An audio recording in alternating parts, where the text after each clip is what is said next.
नमस्कार शेतकरी बंधू आणि भगिनींनो, आपल्या सगळ्यांचं आपल्या ऑर्गॅनिक कट्ट्यावर मनापासून स्वागत। आता हरभरा म्हटलं की दिसतो तो मर रोग, कारण हरभऱ्याला एकदा मर रोग सुरू झाला की याचं नियंत्रण करणं अवघड होऊन जातं। हरभऱ्याच्या मर रोगाचं नियंत्रण करता करता शेतकरी बांधव मेटाकुटीला येतात, कारण नुकसानीची पातळी ओलांडली तर याचं नियंत्रण करणं हे फार अवघड जातं। हरभऱ्यावरील मर रोग हा फ्युजारियम ऑक्झिस्पोरम नावाच्या बुरशीमुळे होतो। आता ही बुरशीचं जर काही जमिनीमध्ये व्यवस्थितपणे व्यवस्थापन केलं नाही तर ही बुरशी जमिनीमध्ये 6 वर्षांपर्यंत जिवंत राहू शकते। साधारणपणे पेरणीनंतर 25 दिवसानंतर हा मर रोग सुरू होतो आणि अगदी हरभरा काढणीला येईपर्यंत या मर रोगाचा प्रादुर्भाव आपल्याला दिसतो। तर चला बघूया आपण या मर रोगाचं सेंद्रिय पद्धतीने व्यवस्थापन कसं करायचं। तर वाढीच्या पुढच्या अवस्थेमध्ये जर हा मर रोग दिसून आला तर नियंत्रण कसं करायचं। तर कृषी विद्यापीठामध्ये उपलब्ध होणारं जे काही बायोमिक्स आहे तर या बायोमिक्सची आळवणी आपल्याला करायची आहे। आळवणी करताना आपल्याला हरभऱ्याच्या खोडाच्या बाजूला ही आळवणी करायची। जो काही आपला फवारा आहे, जो पंप आहे, त्याचं पुढचं नोझल आपल्याला काढून त्याची आळवणी आपल्याला झाडाच्या खोडाशी करायची। पण आता क्षेत्र जर आपलं हे जास्त क्षेत्र असेल, 4-5 एकरपेक्षा जास्त हरभरा असेल तर प्रत्यक्षपणे हे काही आळवणी करणं आपल्याला शक्य नसतं। आळवणीलाच ड्रेंचिंग करणं असं म्हणतात। मग आता त्यासाठी काय करायचं, तर स्प्रिंकलरच्या सहाय्याने एसटीपी किंवा बॅटरीवर चालणाऱ्या पंपाचा जो काही पाईप आहे तो जॉइनरच्या सहाय्याने आपल्याला स्प्रिंकलर मध्ये जोडायचा आहे आणि मग या स्प्रिंकलरच्या मदतीने आपल्याला ही आळवणी आपण सहजपणे करू शकतो। यानंतर अजून एक चांगला पर्याय आपण अवलंबू शकतो, तो म्हणजे प्रोम। प्रोम म्हणजे फॉस्फरस रिच ऑर्गॅनिक मॅन्युअर। हे प्रोम आपल्याला 100 किलो घ्यायचं आहे। ठीक आहे, तुमच्याकडे जर प्रोम नसेल तर आपल्याला 100 किलो चांगलं कुजलेलं शेणखत घ्यायचं आहे।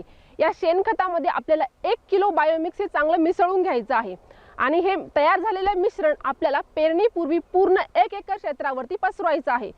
त्याच्यामुळे होणार काय आहे, तर मर रोग जो काही फ्युजारियम ऑक्झिस्पोरम नावाच्या बुरशीमुळे होतो तर त्या बुरशीला प्रतिरोध करणाऱ्या उपयुक्त जीवाणूंची संख्या जमिनीमध्ये वाढण्यास सुरुवात होते।